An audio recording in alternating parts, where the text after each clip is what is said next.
Hello everyone, it's Friday, it's sunny, in this part of the world at least, and we're joined by Dan McDonnell in a pair of shorts. What more can you ask for? Dan! Yeah, it's not obviously available on YouTube, those shorts, Joe. Yeah, look at me, that whole shorts in the office thing, we had a discussion about it. I don't think I've ever done it before, but almost 20 years working here, and to me, I just feel like, not sure about that, but it's just been such a consistent stretch of good weather, I think. Do you know what? It was a bit of a short notice call today. I'm not going to throw you under the bus here, production-wise.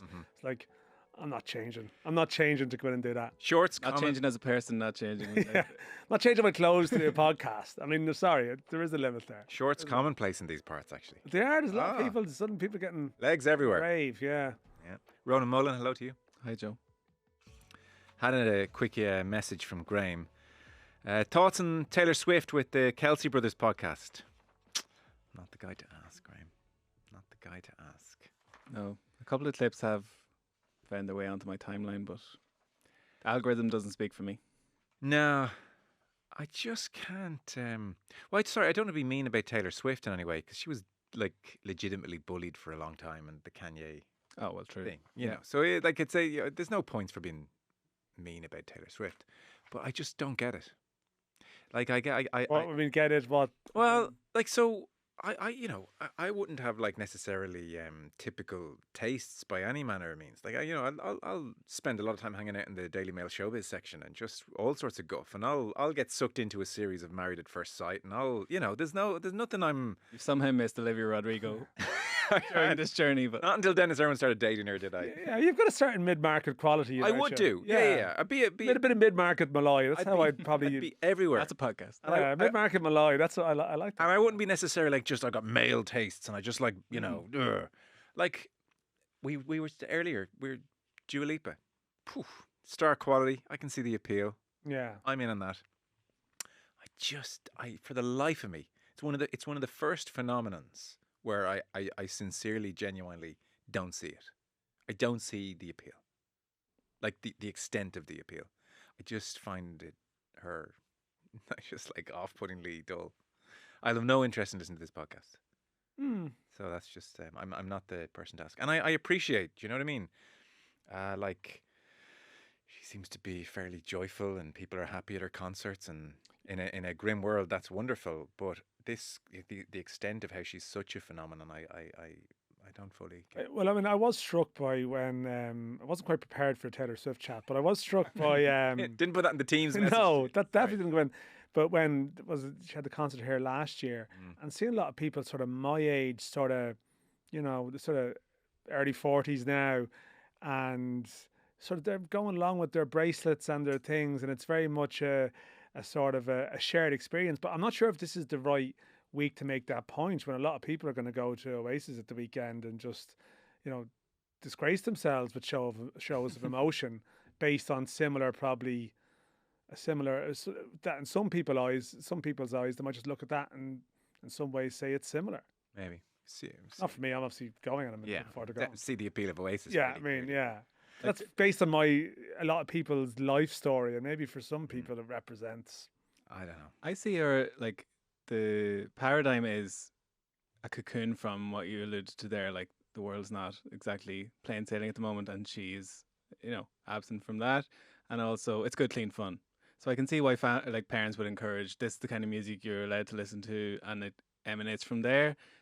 To Dan's point, it's when it keeps going. Like it's hard to shake a habit of a lifetime, but people of a certain age. It's the kind of music I would have aged out of, and it's not a gender specific thing. It's just You're talking about people in their 30s and 40s, hardcore. Like for example, you mentioned Dua Lipa, but the reason I brought that up was because I went to see her in Munich, and I was like, "This is brilliant." And like having been brought to a Taylor Swift concert previously, I was like that's just objectively a much better performance. I would think so.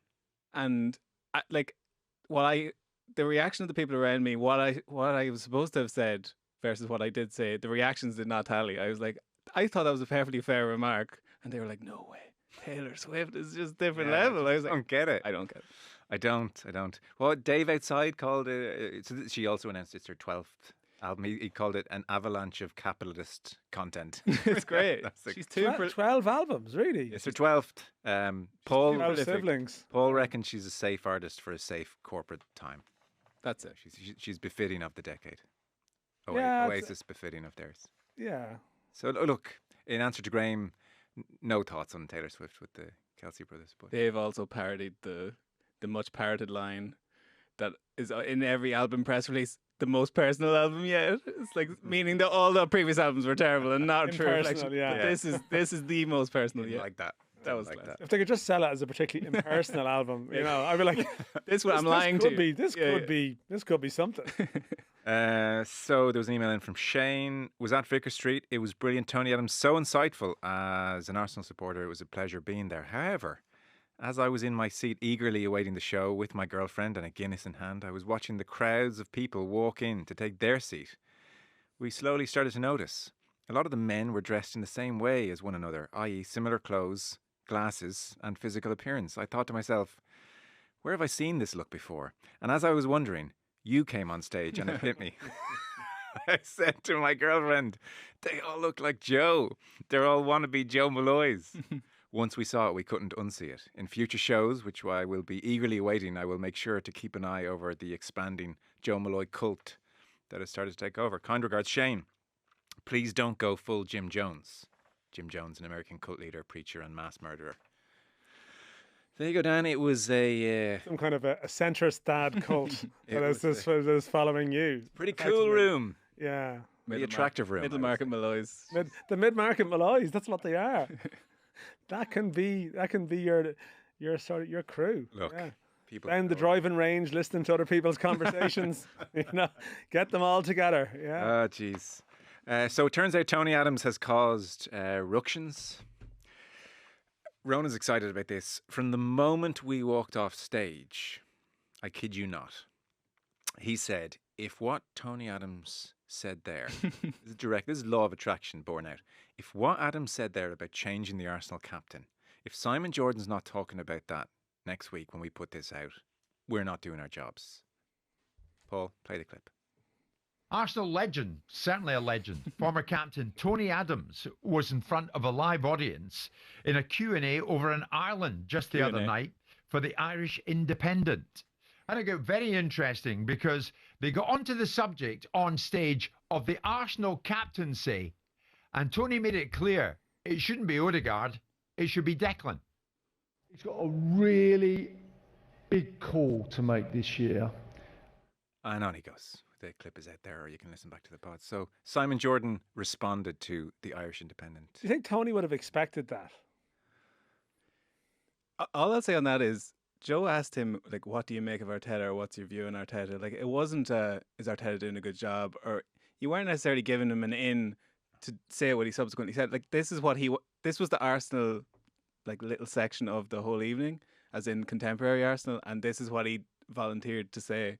So I think he wanted to get that message. As in, do you think he thought, I'm in little old Ireland, is this going to travel? Well, no, I mean, I did see the clip then in response to it, like him talking about Saka a couple of years ago. I don't know if you saw this, in one of the viral clips, someone 2 years ago, I think he called it about Saka maybe burnout. So I think he has a reputation for being somewhat forthright and outspoken on Arsenal matters. But part of me does wonder, as much as it was a serious show by a serious organisation, was there like that after dinner speaker thing where I'm like, I'm in the room, a lot of love. It's Q&A. You might call it a Q&A. A Q&A. I'm a broadcaster. Q&A.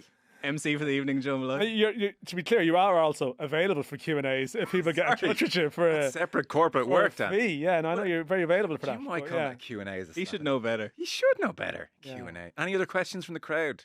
Yeah. Simon Jordan, I think, disagreed. Or agreed, somewhere in between. Disagreed slightly. But anyway, sorry. That's all news. He wasn't thinking big enough. Mikel Arteta has just held his press conference. Oh. The Arsenal dressing room have held a vote on who should be their captain this week. This has gone right to the top. That is something. It's the week of a Man United game and they voted on who should be captain yesterday. But did they seriously have a vote? I'm not familiar with this press conference. I have the direct quote here. The press conference, at the time of recording, the press conference has just dropped.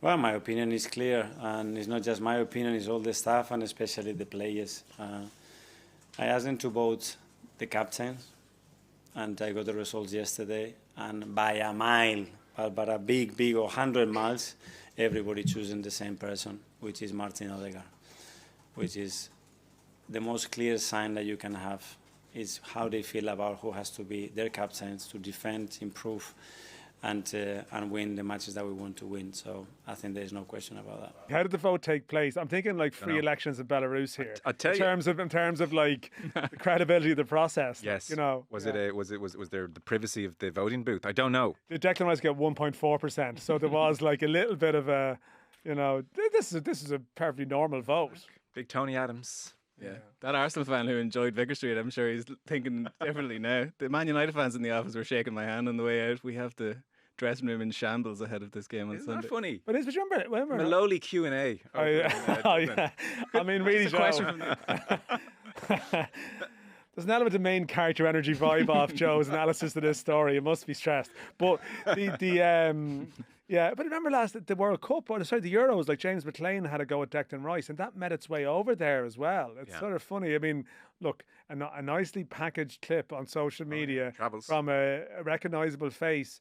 The way I know that sometimes it annoys football people that a journalist will go to a press conference to say, well, did you see what X player said about this? And look, we've all done it. It's such a cop-out sometimes. I mean, I'm not giving you my opinion on this, but Tony Adams has said, and you know, it's like the pundit sort of the Gary Neville Carragher show that naturally becomes a central theme in press conference, which is a huge compliment to them, but can obviously be massively annoying for the managers. I find this worrying if I'm an Arsenal fan, that on the basis of what Tony Adams said, love it, he held a vote 4 days out from the first game of the season against Manchester United.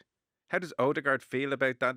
We're going to take a vote, Martin. It's like a vote of confidence. I mean, the old vote of confidence for the manager, now it's a vote of confidence. So did opposition propose this, or did the government do it? I mean, your manager was so like, press conference tomorrow, this is going to come up, word has reached me, Mr. Arsenal said it. Martin, we're going to have a vote in the room. What is he doing? That's my main takeaway from this, that this is just really flimsy and slightly odd. This could run and run. Odd is the word, yeah. Isn't it? Odd is the word. It should be like, what a ridiculous suggestion. I mean, Tony, legend, but I mean, Martin's a It's extraordinary, really. When you put it the way that you do, it is sort of extraordinary. Q&A in Dublin, and he's had a vote.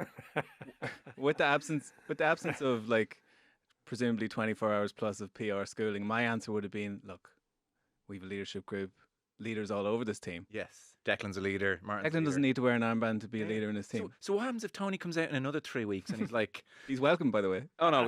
At another gentleman's dinner of some description. So like he throws out I think they should do this. Is Mikel saying, right, well, I need to verify that one way or another. You're sort of raising the stakes there now, to be honest. Like, what can you get from the next but like, Q&A? Change of captain. No. What if they'd all voted Declan? But it's what have you done to Martin Odegaard a few days? You think they've rigged the vote? I'm pretty well.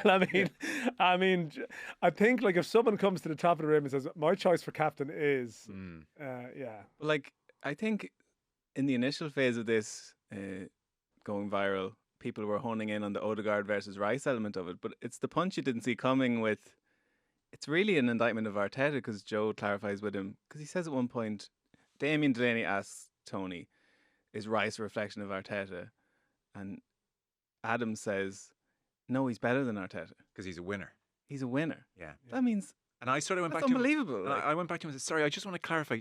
Did you mean to say Odegaard, but you said Arteta? Because I thought he might have implied, well, I see Rice as more of a winner than Odegaard. Because Odegaard is more of that technician, doesn't wear his heart in his sleeve type. And I could see that. So I went back and said, sorry, did you mean to say Rice is better than Odegaard? Because you said Rice is better than Arteta, he's a winner. And he said, no, I meant Arteta. I.e., the manager's not a winner. So that part has sailed under the radar a little bit. I think that people are cottoning onto that a bit more as the story grows. Well, listen, Ronan has just thoroughly enjoyed. Repackage that. You need to repackage that clip with the winner part. That's the next game. Presumably, like, picture it, if everyone wants to close their eyes, and it's pre-Super Sunday kickoff, and Martin Odegaard's doing his warm-up in his bib, and Roy Keane's being asked about, you see Tony Adams' comments there? Like, it could happen. It's all on the table at the moment. You just need to let Please say it was at a Q&A. Please say it was at a Q&A. Because that moment will be ruined for Joe. It's already been ruined by Jim White. Yeah. Can I just, one last point on that? All right, go on. Odegaard, so the fundamental point of Adams is that Odegaard is a reflection of Arteta on the pitch. But Arteta himself has, when there wasn't an obvious captain to take the armband when Odegaard got it, and essentially there was a similar vote had, but Arteta made the point that he was indeed a reflection of me on the pitch. He's the one who best follows out my instructions on the pitch. He's like the best person to direct his teammates if we're adapting mid-game. So in some ways he is a reflection, but Adams, like the incision of that comment was that it's a personality thing. And that's fairly damning. Yeah. Hi, lads. Just finished listening to your bits and bobs post Tony Adams. While I wasn't able to attend, he says, I'd plead for forgiveness. I have much the same baby diary duties as Joe, who described his work is my new Friday night in his speech last week. I came away from the... Don't worry about that. Speech. Yeah. I came away from the audio episode with a few things I feel were picked up very differently. You mentioned how comfortable you thought Tony was in his own skin on stage. It felt worlds apart listening to the audio. I felt he sounded very insecure as you continued to probe him on his past in front of a packed audience. He didn't really want to continue to talk about the emotional things in front of the audience. He wanted to be an entertainer and put on his banter hat. Repeatedly saying not another one and putting pressure on you to change to more mainstream football questions. He almost appeared conditioned to give those subjects a quick 5 minutes and then get into the more laddie banter. This brings me on to my second point. The English versus Irish audience at these types of events. My hunch is that these types of events in England bring with it a less curious audience looking for cheap laughs, banter, slapstick humour, whereas Irish football audiences tend to have a more rounded curiosity. We are also far less likely to be narrow followers of one sport, and we've grown up reading and listening to more insightful and intellectual journalism, punditry, and now podcasts. It was good that you pushed him a few times, Barry O.D. On the him being at ease with himself, I really do think he's massively at ease with himself. Like, he's quite an eccentric character now. Not in a tryhard way. I just think that's who he is. And he strikes me as someone who's done a lot of work on himself in the best sense and doesn't care what you think. Just, I'm me. So, but I take your point. He was, for sure, once or twice he cracked a few jokes saying, oh, God, usually I get asked about Caprice. I think in quite a nice way, maybe he has done a lot of these shows, and this is obviously this was people evening time having drinks. This wasn't you watch his Oxford Union speech where the whole hour is just about off the pitch stuff. He's very at ease doing that. I just think he wanted to make sure he was reading the room right, and maybe he overdid it once or twice. But I would say that was less him being insecure and actually almost him being so secure that he was willing to be a little bit malleable. So, it was an interesting point when I read it, because I knew what he meant, and Tony definitely a few times said, "Oh God, sorry, is this a bit heavy?" But I think it was actually just a very confident performer, making sure appreciative people have come out and they want to get what they want to get. Yeah, and then but once he realised, oh, they're really with me, no problems. That was my sense. Yeah, not to revisit the Q&A point, but I get the impression he's probably used to answering one or two questions there, as you said, and then like, what was Ray Potter like? What was Paul Merson like? Yeah, I think dug a little deeper. Yeah, sorry. I think that a lot of the legends of English clubs are conditioned to probably that hospitality circuit. You go to any sort of game in England and you'll have like the guys will be doing a tour of the boxes before the game for a particular type of audience, and I think there's probably an element of that. You often encounter them, and they're like, and you've probably countless times encountered people who just they live for the wisecrackers. That's what I think everyone needs. If there's no laughter every couple of minutes, you're failing. And that's not that's not really what it's about. I thought the Capri stuff was a little bit like that. It was like this that's one for the lads there. It's like you don't need it. What do you think he's onto something with the Irish audience? I think it's probably too much of a general. I think England's too big a place. I think maybe what a lot of what we might see and consume sometimes may be the case, but I'm pretty sure there's a lot of good Q&As going on over there too. I was such an alpha though in the room. He's owning the room, and I love the way he talks about how I'm free as a bird, mate. No secrets, nothing. I'm not carrying anything. I offload it in therapy once a week. I'm just light in life. Did he end up? Great way to be. Sorry, did he end up managing at one point in like Azerbaijan or somewhere? He went. Because I always was struck. I remember reading an interview with him when he was there, and like the whoever the reporter was, like did describe it in very eccentric terms. He had his feet up. He's lying back doing a sort of a press conference. He had his feet up at one point. Or may have even been when they visited Arsenal or some friendly, and it's like, this isn't really the done thing to do, whatever it was in that particular social situation, that there's quirks there, you know, and which I've no doubt are probably heavily influenced by the past that you touched on, and finding a way to live and creating his own energy when he obviously came down off this roller coaster that he was on. I know we can all engage in amateur psychology with all of this stuff, right? But eccentric, definitely. I do take the point of what the emailer is saying at the start, because when I wasn't there, so I'm listening to it at the start. I had one or two moments at the start where I'm a bit like, oh, was this a bit uneasy? But it wasn't. I think he was conscious as well. We only had 50 minutes, and he knew that some people would be there and would want to hear some talk about Wenger and football, and you know. So he's, am I going on too long? I think he was conscious of time as well. But yeah. Okay. A very quick one, this, on absolute letdowns in relation to inaccuracies in sports movies after hearing your Moneyball discussion. Everyone has seen Remember the Titans, Denzel.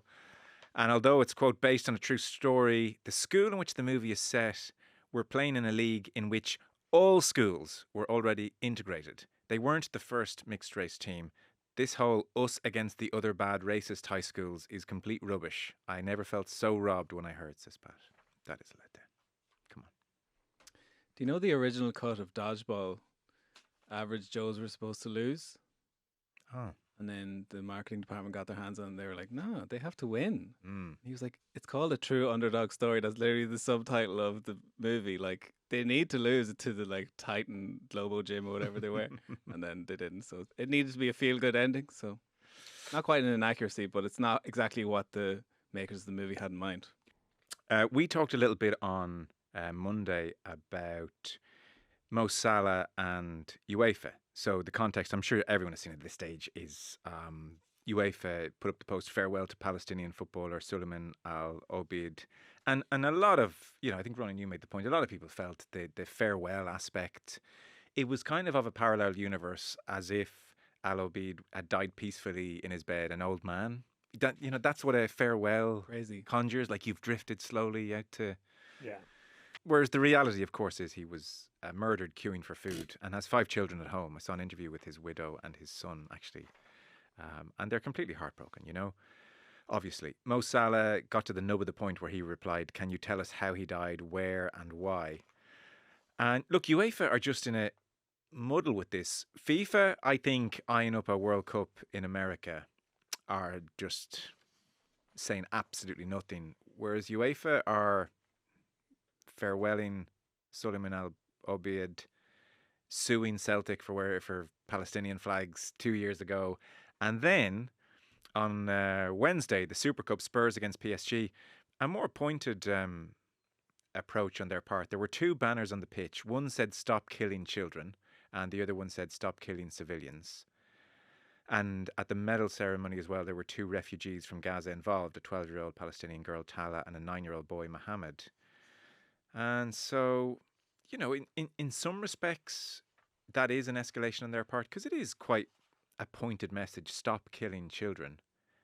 And even, I dare say, there might be parents whose children are watching the game and they can read, and they may well be sheltered by the horrors of what's going on, and they may say, turn to their parent and say, what's the stop killing children message about? You know, so it's not nothing. By the same token, though, people are just a bit frustrated with UEFA.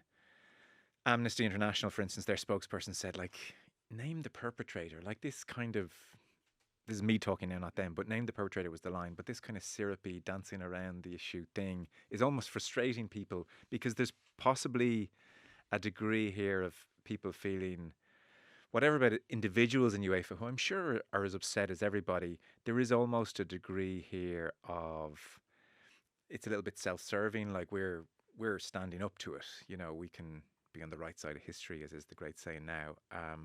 Whereas, you know, it's going to have no impact whatsoever. Like, Israel is kind of, it's a deranged state at the moment. So people are saying, like, UEFA, you can do the slogans and you can dance around it and you can farewell everyone. that doesn't. That's that's not really impacting the situation in any way which warrants great applause. Israel play their international football.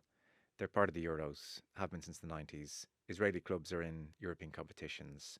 I mean, we're sort of at a point now, if you're putting up a banner which says, "Stop killing children," if you think about what you just had on the pitch, think of that going to look in 20 years. Stop killing children. But obviously, your European match is next Wednesday, and There are 3 clubs playing in Europe last night correct. in different parts of Europe. Why can't they play at home, I wonder? Well, indeed. So there is this frustration that, like, I think there's almost in FIFA of just like, you know what I mean?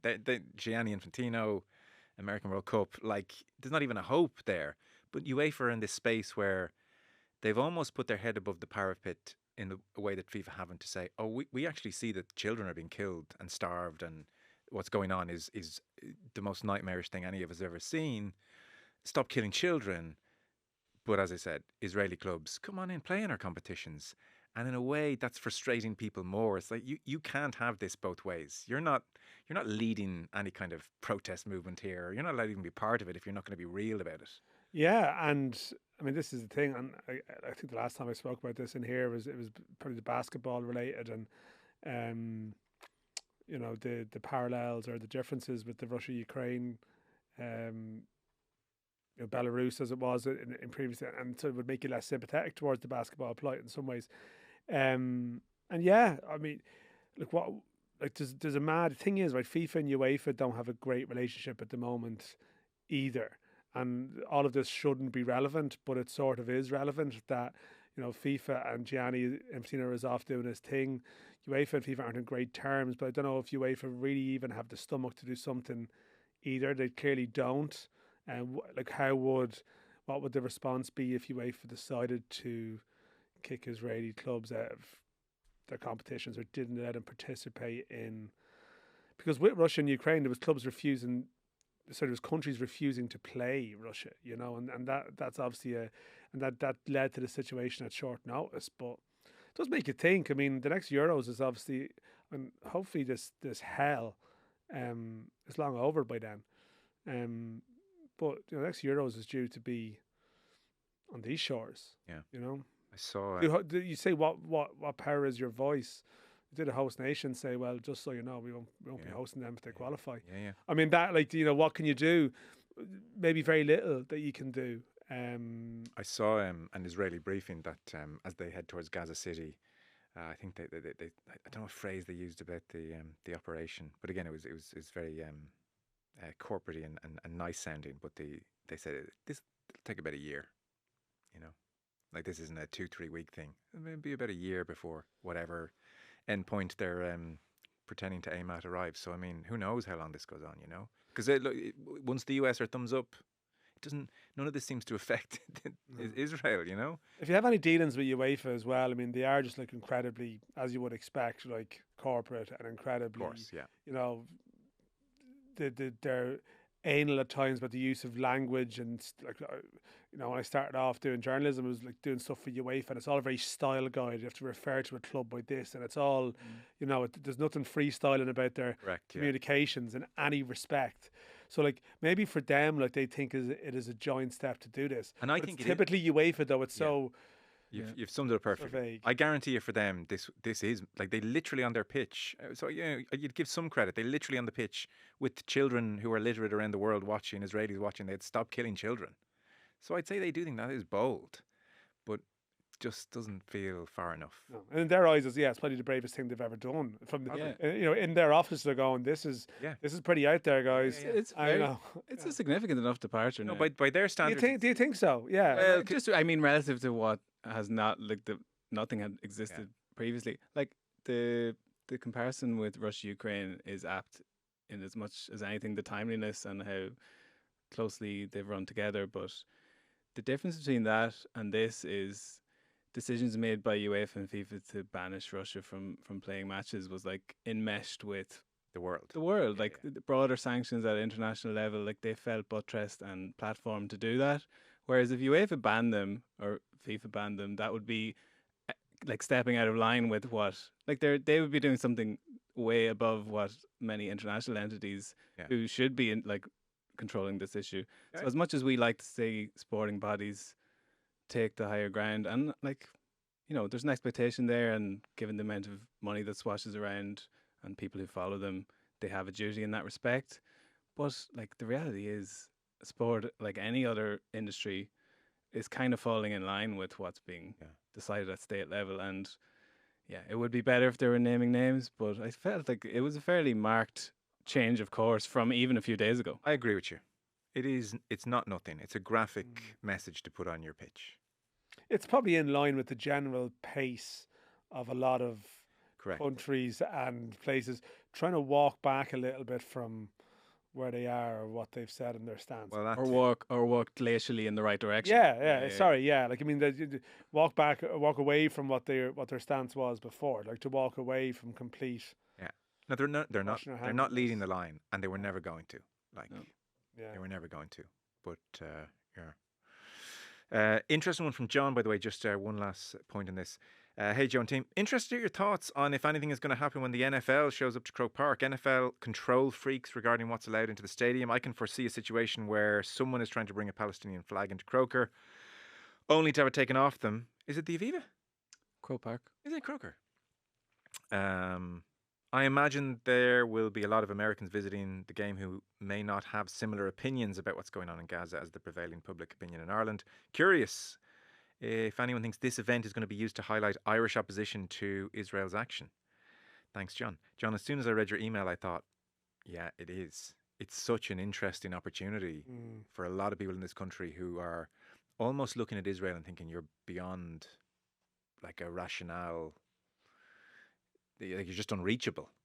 But actually, could you imagine, Croke Park full of Palestinian flags and colours? Is that the profile? Going to the game? Of people who are don't going. know. There's a lot of people coming in, right? I think a lot of this is the government are putting a lot of money towards it because of the volume of people are going to come in. But I do feel a lot of Irish people have bought tickets. They are, but they're going to be in 2s and 3s. Are they going to be organised like? Could be. I honestly, I mean, an NFL game, the eyes of America on it. And that, as you've said, it's the type of thing that can become a self-fulfilling prophecy that if people start to realise, oh, how many people are going to be watching this on? Correct. Yeah. Yeah, and like if an NFL game was taken over by a Palestinian protest, it also leads the news across America that evening. Yeah. So as soon as I read John's email, I thought that's something like that could easily happen. You'd also need a degree of an organisation, I think, to have a display. Like I think before Besiktas played Pats last night, I think there was some kind of Free Palestine thing. I know they had the training tops last week before the game. And actually, I feel like I've been too kind to UEFA here as well because they are like ridiculous organisation in terms of how they police this stuff. Yeah. Like, Shells were over in Gibraltar last year and they got fined for chanting Gibraltar is Spanish, and Celtic fans of Palestine flags. There's been other clubs. I know a couple of clubs here are very worried about will we get fined for Palestine flags. And yet now UEFA at one of their showpiece games are now sort of making oblique enough references to it. Whereas if, they'll have no fear about slapping a 20 grand fine on something for the same. And yet Ireland go and play England in a Nations League game in November and there's like a full Remembrance Day military show before the game. There's guys going around in full military gear. It's like, what the hell is going on here? Yeah. And that's under the auspices of UEFA. So maybe actually be a little bit, well done, lads, but your stance on this is an absolute joke. But sorry, to go back to what we're more so talking about, like I think a couple of people holding flags, you'd need to have a bit more organisation, choreographed, people sitting together. Maybe it might happen. Maybe it might happen. Couple of quick things. So, Irish clubs in Europe, Shells Linfield will be televised. Yeah. Both legs. Well, one leg, second leg to be confirmed. Not again. Yeah. But that is. Well, I'm not watching another Shelburne and Linfield, just one leg. Cut it off halfway through. No, I think that's subject. I don't think Linfield have started discussions yet, but I think I got the impression the RT are actually in the conversation this time. Okay. So okay. Geo blocking of BBC games and stuff can be. I feel like there's a desire to show this. Grand, okay. And then Rovers, I mean, it's sort of like, I didn't hear many people saying, no, they'll blow Balkany away, but 4-0, so they're through. And they have now very interesting game against Santa Clara, who were fifth last year in the Portuguese league. They're currently 16th, and they're on the Azores Islands. I have to confess, I think we always should in our ignorance, I didn't know the Azores Islands. So instead of Ireland travelling kind of south east, they'll be heading out west. You know, we always say next stop America. No, next stop the Azores. A little bit south, admittedly. So a small bunch of islands out in the mid-Atlantic, and that's where. Hopefully you're going as well. Potentially, yeah. It's 1 hour back. The time difference, like normally with the Irish games in Europe, it's like 9 o'clock local time, 8 o'clock Irish. I think this is going to be. Oh, we're ahead of them. 8 o'clock Irish time. So I think Iceland's a bit like that as well.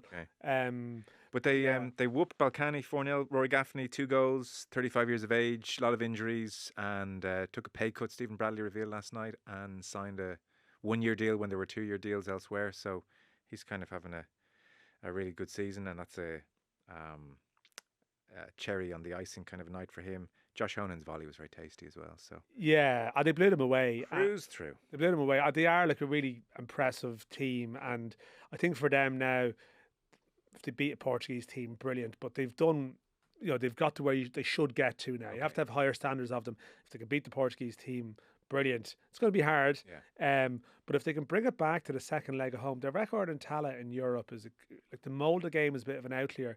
Generally, like they've been very good second leg at home. But I went to the Gaff thing last night, only briefly. It was just there was actually a good photo of the League of Ireland and Sportsfile side had it.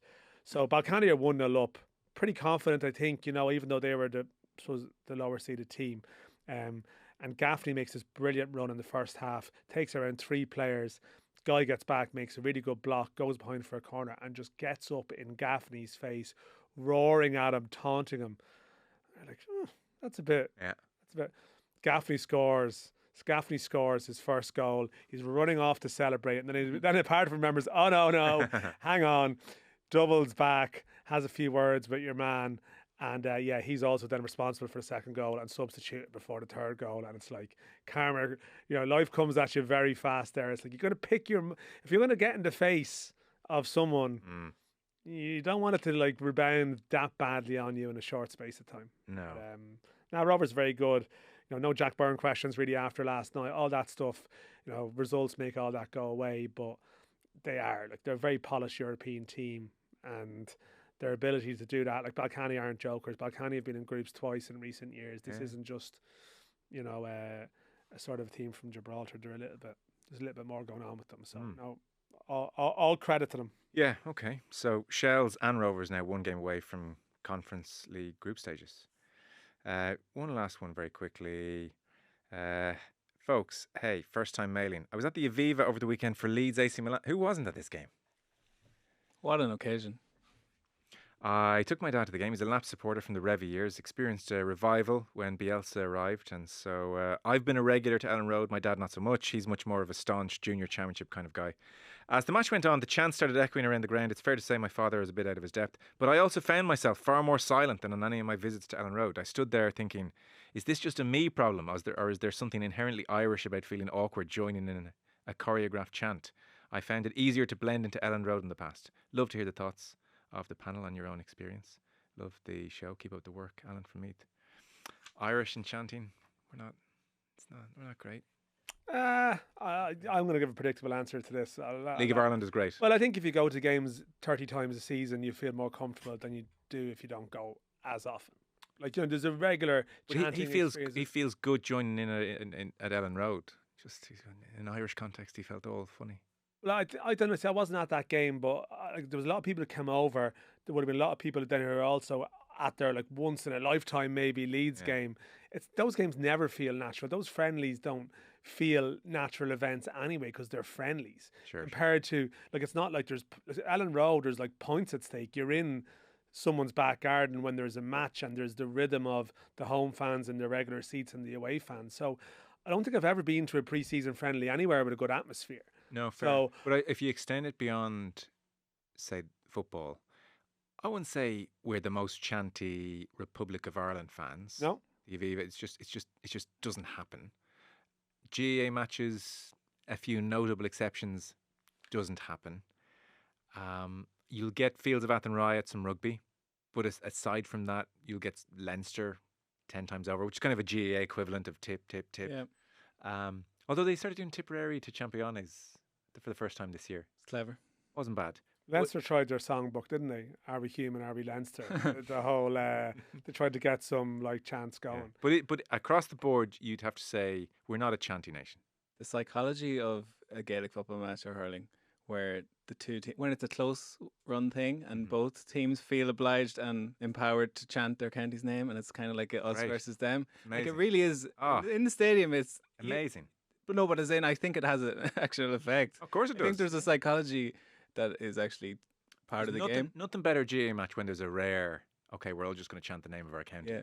But I'd be over and over interested to get, because Dan's so well travelled in terms of away matches, like the fan culture of just chanting irrespective of what's happening on the pitch. Like, what are your thoughts Well, I know. on that? Yeah, I think was it discussed here at one point. Yeah, like And we were just kind of, just to summarise the point that we made, was like, I think the ebbs and flows of what we would, like Ireland in terms of League of Ireland matches, like there is a lot of choreographed chanting and that's fine, but it does kind of, there's peaks and valleys depending on what's happening on the pitch. I know what you mean. Yeah. Whereas you can be watching a game on the continent, and regardless of what happens, like it could be a shot that grazed the post and the thing is just continuing at the same volume. I don't know. They're seen as these are amazing fans. They sing win or lose. I'm like, I don't quite agree. I know I do. Listen, sorry, I think they are amazing fans, but I do think that's because the football club is like wrapped in with a real movement and an identity. And I was at a German second division game, Bundesliga 2 game. Sorry, I'm trying to think.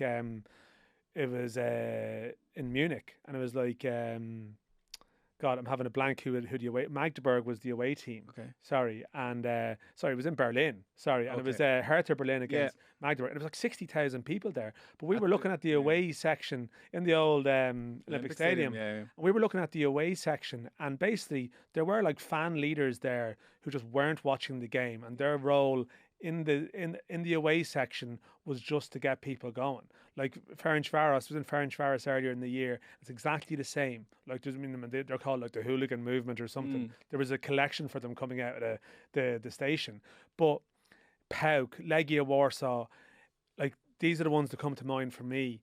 Like extraordinary, but it is very much wrapped in. Like this is, and you can end up getting involved in very broad generalizations, but it is about more than the football. I think sometimes the Irish sports fan, like, they don't go to that many games in their chosen sport in a year. In some cases, it might be like there are 5-6 big days out of the year. This is just football. This is almost the only time we ever meet up. You know, we are just part of this, and we just go to make noise. Like we just go to make noise, and it's wrapped into our culture, and the Irish sporting culture in what you're talking about is just slightly different. I don't know what you say is better or worse. No. I know what I prefer. Yeah. But there are some people that think, why are you chanting? Nothing's just happened in the previous 5 minutes. I just think, well, it's a sporting event. I don't want it to come across as a reductive point either, because I know the Dundalk equivalent of who you're talking about. Like there's lads who keep the thing moving, and it's great. But like it is a football match at the end of the day, and some of these lads will go to like 6-7 games in a row where that's their role, and they're actually not seeing the football. So I just wonder. Sometimes I think it needs to be wrapped up in the match as well. Like I don't know. It's just it's like they're football fans who sometimes never get to watch the football. Like it's a bit strange. Like I know what you're saying, but I guess it's just part of it's part of the rhythm of their life to go to this, and they're not defined. They're not defined by the outcome of the match. It's just more about like this is who we are. And that is cool. Like I don't know. Like I mean, it's just you can end up taking a very I know what you're saying. You can end up taking a very fundamentalist streak on this. It's like if you're not doing this at the match, then you're not conforming to what we do, and what's wrong with you. But I think maybe like what your initial message about there are sometimes I know what you're saying about the Ireland games and the Aviva. Sometimes like the hum of conversation can be the backdrop and can be too almost passive, and there are times where it's like, I mean, I will say, like, I'm not about the League of Ireland atmosphere, but I mentioned it in here, the Shells atmosphere the other night for a huge game was weird for the first 45 minutes because they couldn't really get that much in the ball, and even the crowd was like, you need something to feed off. But equally, you will go to places in Europe where the energy is just from the whistling, the hostility, and it's just unnerving. And sometimes you think, God, like the Aviva is a very nice place to visit. Oh, it's a very nice place to visit. Yeah, way too nice a place to visit. But you cannot get people who have 5 home games a year, and it might be different people at each one, Sure. to build up that energy that you have from the regularity of people who travel around the country and go to games 30, 40 times a season. That's not to preach and say they are the more pure sporting fans, but it's no surprise to me that there'll be more atmosphere there than in some of the events where the audience might be going to only 2 or 3 games a year. Yeah. You know, Yeah, it's an interesting point. I mean, I do quite. There is something nice about the Irish sporting audience. It's quite a authentic display on their part. It's like, if it's a really good game, they're in it. But an Irish audience reacts to referees made a bad decision. You're at a GA match, you know that the abuse pours down, or a catch or a moment that, and the crowd are up. They're up and down with that in a very organic way. And I quite like that they're really in the game. And where that falls, and it's amazing, where that falls flat, obviously, is you're at the Aviva, as we have been over many of the games over the last year for a Republic of Ireland match, and there's nothing throbbing about the game to ooh with and ah referee with. And then, we don't perform as a crowd. We sit there and we chat with our mate. And I think in a very engaged way, like, and a lot of it's just like, this shit tonight, isn't it? Yeah, it's terrible. So you can hear that conversation happening. But they are in the game. But they're not in the game in a, now we're all just going to sing our 8 songs here way. I agree with you. yeah. We're much like Tony Adams, we're comfortable in our own skin. We're not performing for nobody. Yeah, but just massively reactive, though. I mean, Yeah, reactive. in But the then, context but then of, if it's a like, great game, then it's so real when we're reactive. Then the 12th man, the best fans in the world. Roy It's like, Keane's just smashed yeah. someone. We're in it. It's Like, real. So you have to play. It's player led. It's not like Correct. the fans carry you over the line. The cliched line you have to say. No, the fan Ireland. I think the Irish fans need to be invited in, and this needs to be on the line and real and things happening, and then amazing. But away is different. Ireland aways are different. And Sure. why is that? Because They're together a lot. they're together a lot. Yeah, and maybe there's a degree of like, okay, it's us against them. Yeah. You know, we're under the cosh here a little bit. They need us. Whereas at the Aviva, it's like, whatever, we're all here. It's grand. And we're all here, but you know what? If this is bad, it mightn't come next week. Well, You know, they're whereas harsh. you They're know, but harsh. in some cases, like Maybe. we've had fluctuations. I don't think anyone goes to the Aviva expecting, God, I hope it's as good as the last time. You know what I Yeah. mean? Because it's been such a fallow 10 years. Yeah, but I think it's what strikes me, and I know coming towards the end, but like going to all the Ireland away games, I've pretty much been to most of them, COVID apart, Yeah. over the last 20 years. How you get to, like, this is a national team, but you recognise so many of the faces. No, and you Like, know, it's that's lovely. So Yeah. such a different vibe around the away games and an energy around completely. it. You know? And like that's their passion and it's their community, and like that's where sport's beautiful as well. But I definitely wouldn't be hammering any fan going, oh, it's your duty to sing or to contribute. Like, you're allowed to go there and you're allowed to love the sport and want to watch the match and engage in the match on your own terms. And anyone coming over to you moaning after, oh, the atmosphere's bad or you don't sing, God, like, I'll do what I want to do. Yeah. I'm not just some performing monkey that's come here for the game. If it's we're having a real experience, us Irish fans, is how I put it. If the game's real and it's happening and we're in it, then we'll go with it. But like, I'm sort of like, some of the mind-numbing chanting, it's not far off a vuvuzela over there. Hang on It here. could be a now. nil all. Hang on. Nothing's happening. They're just chanting. If I'd love to ask them afterwards. Let's talk about the game. What happened? now, hang on. I will say now, if on one hand, Are you with me on that? That's what I was well, saying. There you go. I can tell you all are, but I can appreciate see. what they're doing. I just think I think get what they're doing. You're all a little bit. I wasn't like. No, I get what they're doing. On one hand, I'm just here, not having you come in here. There's a I'm bit not of an having you come in inverted here. snobbery thing here going on.